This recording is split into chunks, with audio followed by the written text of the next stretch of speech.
ऊंचे ऊंचे पहाड़ और उन पहाड़ों पर पड़ी बर्फ को देखकर क्या आपका दिल भी बच्चा बन जाता है। और गर्मियों के इस मौसम में इतनी बर्फ तो आपको सिर्फ गुलमर्ग में ही मिलेगी। तो आज हम जा रहे हैं गुलमर्ग, जो कि श्रीनगर से तकरीबन 50 किलोमीटर दूर है। कश्मीर की जो खास बात है वो ये है कि यहाँ के डेस्टिनेशन तो वर्ल्ड क्लास ब्यूटी है ही, पर डेस्टिनेशन तक के रास्ते भी बड़े ही खूबसूरत हैं। तो हम सुबह सुबह चले थे गुलमर्ग के लिए, अभी हम पहुँच गए हैं। गुलमर्ग के बिल्कुल पास है तंगमर्ग। यहाँ पे स्टॉप होके सब टूरिस्ट अपने लिए स्नो बूट्स, कोट्स, ग्लव्स, जो भी रिक्वायरमेंट हो वो ले सकते हैं, क्योंकि 2 दिन से मौसम काफ़ी ख़राब था। पीछे यहाँ पे काफ़ी स्नो भी पड़ी है, तो आई थिंक इस वक्त सभी टूरिस्ट को बूट्स की ज़रूरत है। अगर आपके क्लोथ्स हैवी हैं, कोट्स वगैरह आपने खुद ही काफ़ी हैवी पहन रखे हैं, तो वो लेने की ज़रूरत नहीं है, बट हाँ, स्नो बूट्स सबको चाहिए। और स्नो बूट्स भी आप तभी लीजिए जब आपको पता हो कि गुलमर्ग में स्नो पड़ी है, क्योंकि गर्मियों के सीजन में स्नो आपको सिर्फ गुलमर्ग के सेकंड फेज में ही मिलेगी, वो भी अगर बारिश हुई तो। तंगमर्ग से गुलमर्ग सिर्फ 13 किलोमीटर ही रह जाता है और यहीं से हिली एरिया भी स्टार्ट हो जाता है। But trust me, this is gonna be a remarkable experience for you, क्योंकि पूरा रास्ता बड़ा ही सीनिक है। You can stay at Gulmarg, और आप चाहें तो डे ट्रिप भी कर सकते हैं, क्योंकि गुलमर्ग में शाम के बाद करने के लिए कुछ नहीं होता है और स्टे के भी ज्यादा ऑप्शंस नहीं हैं। गुलमर्ग एक बार जब आप टैक्सी स्टैंड पे पहुंच जाते हैं, तो यहाँ से अगर आपका नाइट स्टे नहीं है, आपने दिन में वापस जाना है, तो यहाँ से जो केबल कार का पॉइंट है दैट इज 2.5 किलोमीटर्स, तो आपको घोड़ों पे ही जाना होता है। हाँ, अगर आप यहाँ पे स्टे ले रहे हैं नाइट का, तो कार आपको आगे तक छोड़ के आती है, तो वॉकिंग डिस्टेंस है, तो आप इजीली वॉक करके जाते हैं और गोंडोला से ऊपर तक फर्स्ट या सेकंड पॉइंट जहाँ तक भी आप जाना चाहते हैं वहाँ तक जा सकते हैं। बट हम 2 दिन के लिए आए हैं, तो हम यहाँ से हॉर्सेस पे जाएंगे। आगे जाके हमारा जो गोंडोला है उसकी बुकिंग ऑलरेडी हो चुकी है, तो वहाँ से हम गोंडोला में जाएंगे। तो इस वक्त घोड़े के ऊपर मैं बैठ गई हूँ, मुझे वैसे काफी डर लग रहा है बैठ के।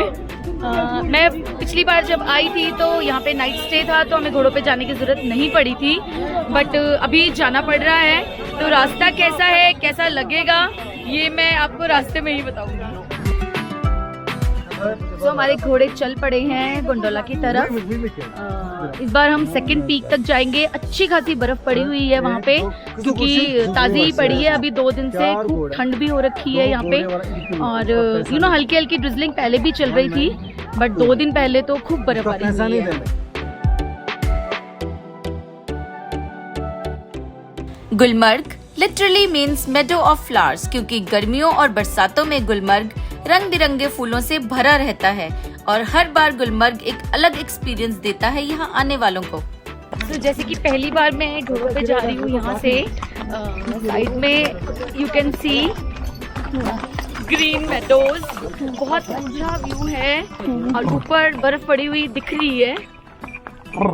रश खैर बहुत ज्यादा नहीं लग रहा है अभी इस टाइम पे, ठीक ही है। तो देखते हैं, नंबर शायद जल्दी आ जाएगा, टाइमली आ जाएगा।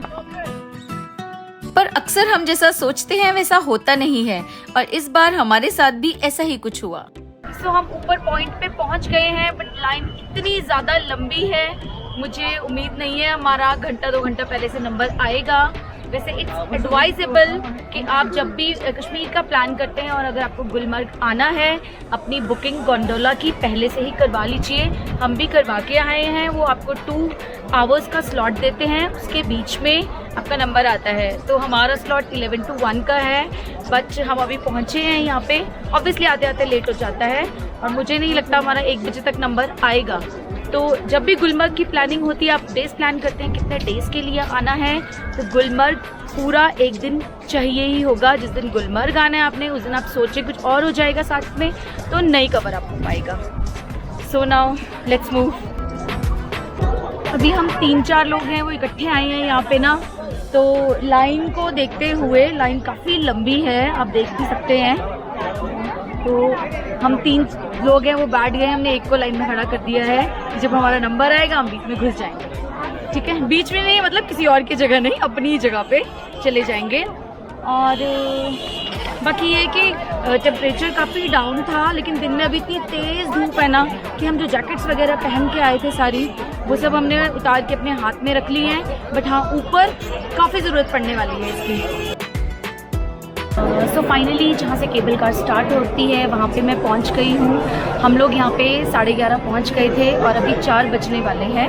तो अप्रॉक्सीमेटली 4 साढ़े 4 घंटे का टाइम लग जाएगा कम्प्लीटली केबल कार के अंदर तक बैठने में। So it was such a long day. अभी तक 4 बज गए, हम ऊपर तक भी नहीं गए। आई डोंट नो हम सेकेंड फेज तक जा पाएंगे कि नहीं जा पाएंगे, शायद फर्स्ट से ही वापस आना पड़े। Let's see. कश्मीर एक बार फिर से बड़ी ही तेजी से टूरिस्ट में पॉपुलैरिटी बना रहा है और इस साल 2022 में जून तक तकरीबन 12 लाख टूरिस्ट वैली को विजिट करने आ चुके हैं। तो भाई रश मिलना तो लाजमी है।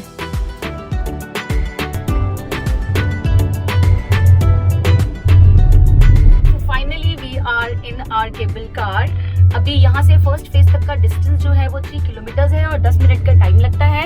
और फर्स्ट फेज से सेकंड फेज तक का जो डिस्टेंस है दैट इज 3.5 किलोमीटर और उसको भी 10-12 मिनट ही लगते हैं। सो ऊपर पहुँचने में टाइम नहीं लगता, बट लाइन में लगे ना 4 घंटे हमें पूरे हो चुके हैं। सो इट्स एडवाइजेबल कि अगर आप जून में या एक्सटेंडेड वीकेंड्स पे आते हैं जब बहुत ज़्यादा रश होने के चांसेस होते हैं, तो आप अर्ली मॉर्निंग लाइन में लग जाइए करीबन 7 बजे के आसपास। ये केबल कार या गोंडोला को एक फ्रेंच कंपनी ने बनाया है और ये काफी सेफ भी है। गोंडोला की बुकिंग आप ऑनलाइन ही करवा लें, वो भी अपनी विजिट के 1-2 हफ्ते पहले, सो दैट आपको बुकिंग मिल जाए, क्योंकि without gondola ride Gulmarg visit अधूरी ही है। Gulmarg gondola cable car is the highest cable car in the world, जिसका पहला फेज तकरीबन 10,000 फीट और दूसरा 13,500 फीट ऊंचा है।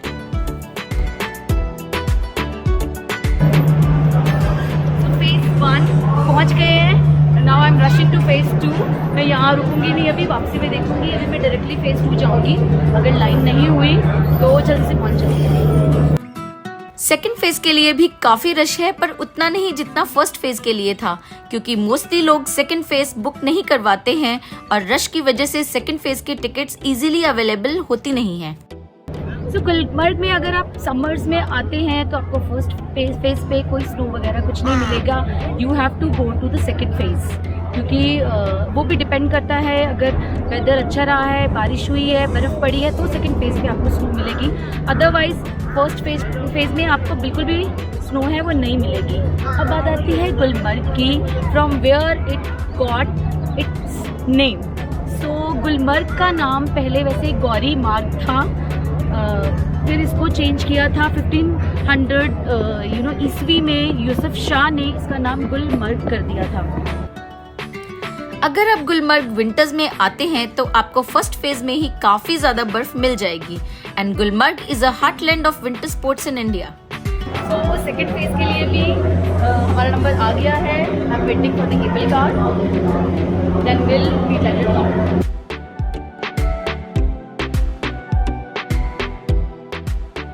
गुलमर्ग को एशिया का 7th बेस्ट स्की डेस्टिनेशन का दर्जा मिला हुआ है और यहाँ के स्की स्लोप्स वर्ल्ड के बेस्ट स्लोप्स के बराबर कंसिडर किए जाते हैं। तो पहले जिस तरह की आप सामने देख रहे हैं, आपको कैमरा में दिख रही होंगी, इस तरह की केबल कार्स चलती थी, यानी जो ओपन होती थी एक सीट की तरह, आप उसमें बैठ जाते थे और आगे से वो क्लोज हो जाती थी। बट अब ये नहीं चलती है, ये बंद है। अब ये क्लोज्ड वाली जो केबल कार्स हैं इनमें ही ऊपर जाया जाता है। Please like the video and subscribe to my channel and press the bell icon for the new video notifications. Second phase को अफारवत पीक भी कहते हैं और अगर आप गुलमर्ग विजिट करते हैं तो पहले सेकेंड फेज ही विजिट करें, क्योंकि सेकेंड फेज में मौसम कभी भी चेंज हो जाता है ड्यू टू इट्स हाइट और फिर गोंडोला को बंद कर दिया जाता है due to safety measures.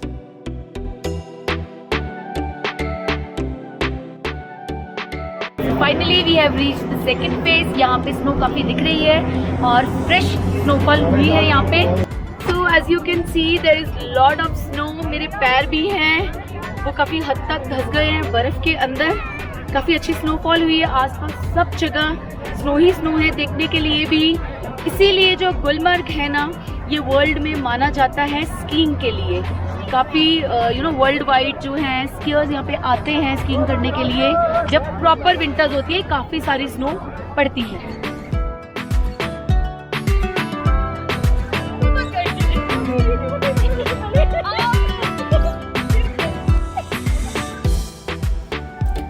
फारवत peak एक माउंटेन पीक है और यहाँ से आप पूरे पीर पंजाल रेंजेस को देख सकते हैं।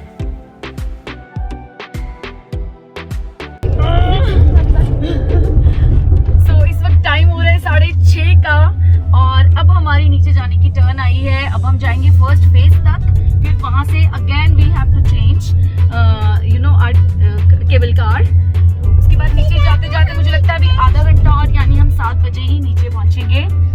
तो वापस जाते जाते तो 9 बजने वाले हैं। आज का दिन यही था, हो गया। Now we are very tired. जो एक थोड़ा बहुत और प्लान था हमारा कि लोकल घूम लेंगे, ये कर लेंगे, that's not possible now. But I am happy कि हम सेकंड फेज तक आ पाए। जिस तरह से लाइन थी बिल्कुल उम्मीद नहीं थी कि हम आ पाएंगे ऊपर।